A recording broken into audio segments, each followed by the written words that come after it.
আমার নাম্বার আছে, তোমার বাপকে আমার সাথে কথা বলতে পারো। জন্ম দিতে পারলে বাপ হওয়া যায় না, ক্ষমতা থাকলে বাপ হওয়া যায়, ক্ষমতা থাকলে স্ত্রী পালন করা যায়। চোখ যেভাবে ঘুরবে বউ সেভাবে চলবে, তার নাম ক্ষমতা। চোখ যেভাবে ঘুরবে বউ সেভাবে চলবে, তার নাম ক্ষমতা।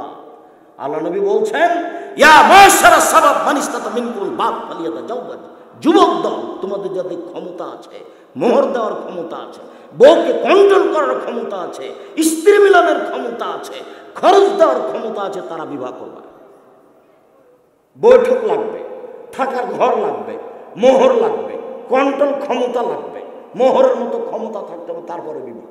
আব্দুর রাজ্জাক সাহেব এগুলো নেই, এগুলো না এলে রোজা থাকবে। আল্লাহ রাসূল বলছেন রোজা থাকো, রোজা থেকে থেকে থেকে যৌবনকে নষ্ট করো, বিবাহ করিও না। বোকামির পরিচয় দিয়ে বিবাহ করবেন, পরিবেশ নষ্ট করবেন। তোমার বাপের কারণে তোমার মা ছোট ব্লাউজ পরে আছে, ছোট ব্লাউজ পরে আমি হারাম বলিনি, কোনো দিন বলিনি। তোমার মা ছোট ব্লাউজ পরে থাকুক, নাই তোমার জ্যাঠো নাই, কেউ নাই, তোমার আব্বা আছে শুধু, সেই বাড়িতে তোমার মা ছোট ব্লাউজ পরবে। ছোট ব্লাউজ কেন, এমনিতেই থাক না কাপড় ছাড়া, তাতে আসে যায় না। যেখানে তোমার আব্বা আছে কেউ নাই, সেখানে এমনিতেই থাক না।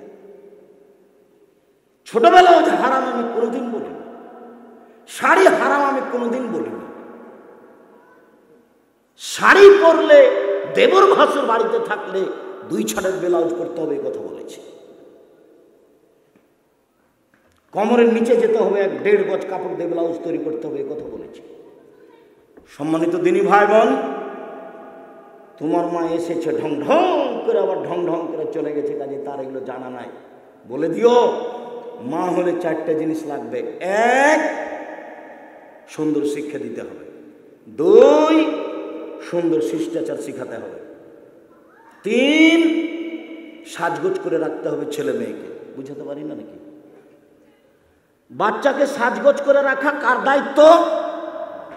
মায়ের। 4, মা হলো এই বাড়ির পাহারাদার। তুমি প্রত্যেক দিন এশার সালাত আদায় করে চলে আসো 9টার সময়। আজকে 9টা 20 মিনিট। তোমার আম্মা ফরজ সালাত আদায় করে সুন্নাত পড়তে যাচ্ছিল, আল্লাহু আকবার বলবে, আর তুমি দরজা বলেছ আসসালামু আলাইকুম। তোমার আম্মা এখন সুন্নাত পড়তে পাবে না, সুন্নাত চলবে না। সুন্নাত বাদ দিয়ে তোমার আম্মা বলবে, আব্বু এদিকে শোনো, আব্বু প্রত্যেক দিন 9টায় আসো বাড়ি, আব্বু আজকে 9:30টায় কেন আব্বু? এই 30 মিনিট খুঁজে বের করতে হবে তোমার মাকে, জরুরি। সুন্নাত সালাতের চেয়ে 100 গুণ জরুরি 30 মিনিট খুঁজে বের করতে হবে তোমার মাকে। তোমার হাতে মোবাইল থাকা হবে না, তোমার বোনের হাতে মোবাইল থাকা হবে না। প্রত্যেক দিন তোমার মাকে খাতা পরীক্ষা করতে হবে মেয়ের, নইলে একদিন তোমার বোন বের হয়ে যাবে। সেদিন তোমার বউ, তোমার বাপ বলবে ত্যায্যপুত্র করলাম, ত্যায্যপুত্র করলাম, ত্যায্যপুত্র করলাম। ত্যায্যপুত্র করলে ছাই হবে, কিছুই হবে না। তোমার বাপ মরে যাবে, সবাই জমি ভাগ করে নেবে, এ কথাই ঠিক। মেয়ে যদি 10 বার বের হয়ে যায় তবুও ত্যায্যপুত্র করে কোনো লাভ নেই, বাপের জমি নিবে, এ কথাই ঠিক। বের হয়ে গিয়ে বিবাহ যেটা বসেছে সেটা বাতিল। কোর্টের বিবাহ বাতিল, কোর্টের বিবাহ বাতিল, কোর্টের বিবাহ বাতিল। মহিলারা বিবাহ দিতে পারে না, খালা, ফুফু, নানি, মা, দাদি কেউ বিবাহ দিতে পারে না, বাপ লাগবে।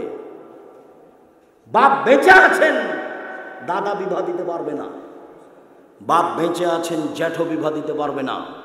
সম্মানিত দিনী ভাই বোন, রাসূল সাল্লাল্লাহু আলাইহি সাল্লাম বলেন, মান ওয়ালাদালাহু ওয়ালাদুন ফালিসান ইসমাহু, কারো যদি ছেলে মেয়ে জন্ম নেয়, বাপের জরুরি প্রয়োজন সুন্দর নাম রাখা। তো তোমার নাম লিটন, তুমি বলো যে এটা সুন্দর হয়েছে, তোমার বাপই বলুক যে এটা সুন্দর হয়েছে। তো একটা নাম নাকি আছে গোলামুর রহমান, তাই ওকে ডাকে এ বলে, কি বলে ডাকে? টিপু বলে ডাকে, টিপু। এটা বাপ, ও নিজেই জানে না বাপ কাকে বলে। বাপ হওয়ার মতো আগে যোগ্যতা অর্জন করতে হবে, তারপরে বিবাহ। মান ওয়ালাদালাহু ওয়ালাদুন, যার ছেলে মেয়ে জন্ম নিবে, ফল ইহসান ইসমাহু, সে যেন একটা সুন্দর নাম রাখে। ওয়াদাবাহু, সে যেন সুন্দর শিষ্টাচার শিখিয়ে দেয়। শিষ্টার একটা ধর্মীয় শিষ্টাচার আছে। আব্বু বাড়ি থেকে বের হচ্ছে, সালাম দিয়ে বের হও। আব্বু কারো সামনে জোরে কথা বলবো না, আব্বু মানুষকে উপেক্ষা করবো না, আব্বু কাউকে গরম দেখে কথা বলবো না, সাবধান। আব্বু সলাতের টাইম হলে আজান দিয়ে সলাত আদায় করবা। এগুলো কে বলে দিবে ছেলে মেয়েকে? কে বলে দিবে? বাপে বলে। হাইজা বালাগা, ছেলে মেয়ে যখন বড় হয়ে যাবে ফলে ইজাবে জহু, বাপে বিবাহ দিয়ে দিবে। হাইজা বালাগা, ছেলে মেয়ে যদি বড় হয়ে যায় অলম ইজাবে জহু, বাপে যদি বিবাহ না দেয় ফাইনা সাবা ইসমান, ছেলে মেয়ে যদি কোনো পাপ করে সেই পাপ তার বাপের হবে। ক্লাস 8 থেকে এবার তোমার বোন পাপ শুরু করেছে, ম্যাট্রিক পাস করেছে, ইন্টার পাস করেছে, মাস্টার ডিগ্রি পাস করেছে, এখন আবার কত কি পরীক্ষা দিবে, চাকরি করবে তার অপেক্ষা করছে। তোমার বোন যত পাপ করেছে সেই পরিমাণ পাপ তোমার বাপ করেছে।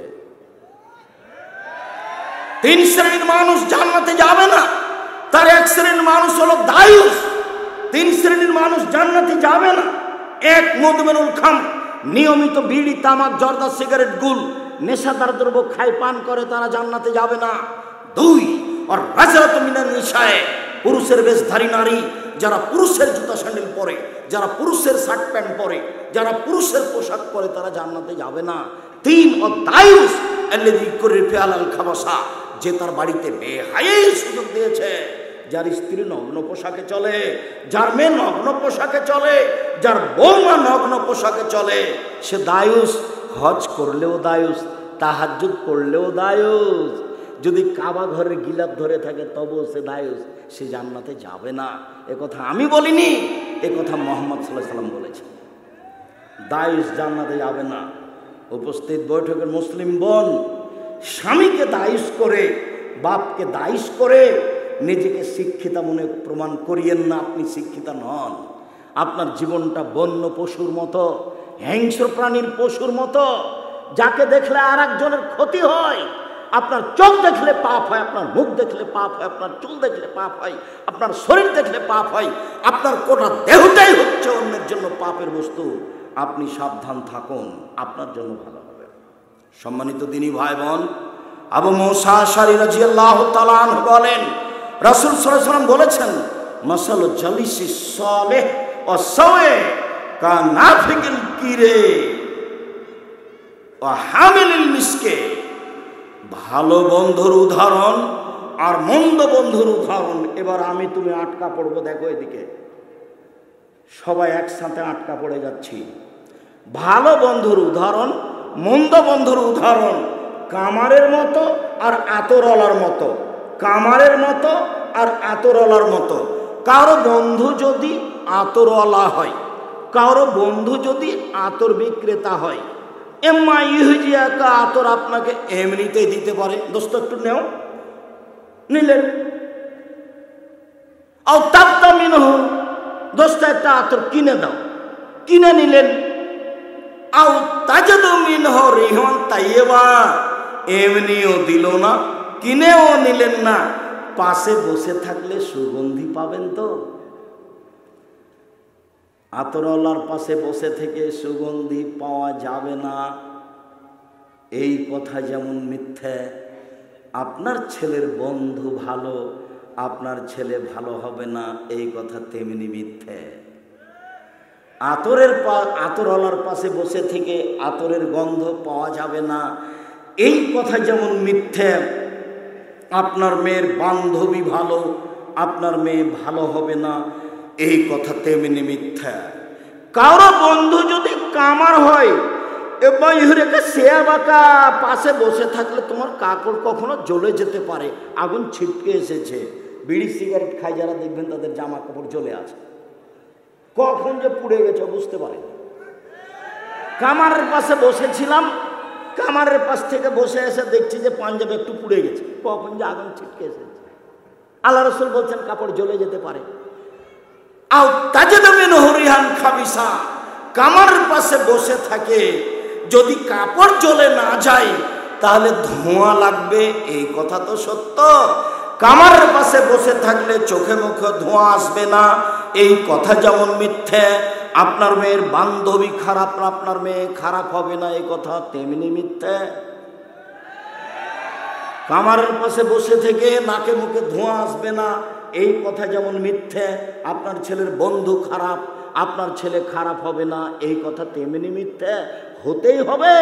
চাঁপাইনবাবগঞ্জের ভাষা তো ওর বাপ হবে, ও তো খারাপ হবে হবে, ওর বাপও খারাপ হয়ে যাবে, ওর বাপকে হতে হবে, খারাপ হবেই। আমি বলিনি এই কথা, মোহাম্মদ সাল্লাল্লাহু আলাইহি ওয়াসাল্লাম বলছেন এই কথা। আর এখন মানুষের সবচেয়ে খারাপ বন্ধু হলো মোবাইল। মোবাইলের অপর নাম জেনা। এদিকে দেখেন, কান ধরে তোবা করেছে মেয়েটা, তুমিও তোবা করেছে, আর কথা বলবো না, আস্তাগফিরুল্লাহ, আর কথা বলবো না। এই কথা বলে রাত 2টার সময় তো মোবাইলটা রেখেছে, আধা ঘন্টা পরে ঘুম আসে না, ঘুম আসে না, ঘুম আসে না, আবার চালু করেছে। এটা নিশা। মোবাইলের অপর নাম হলো নিশা, মোবাইলের অপর নাম হলো জেনা। মানুষের সবচেয়ে নিকটের বন্ধু হলো মোবাইল।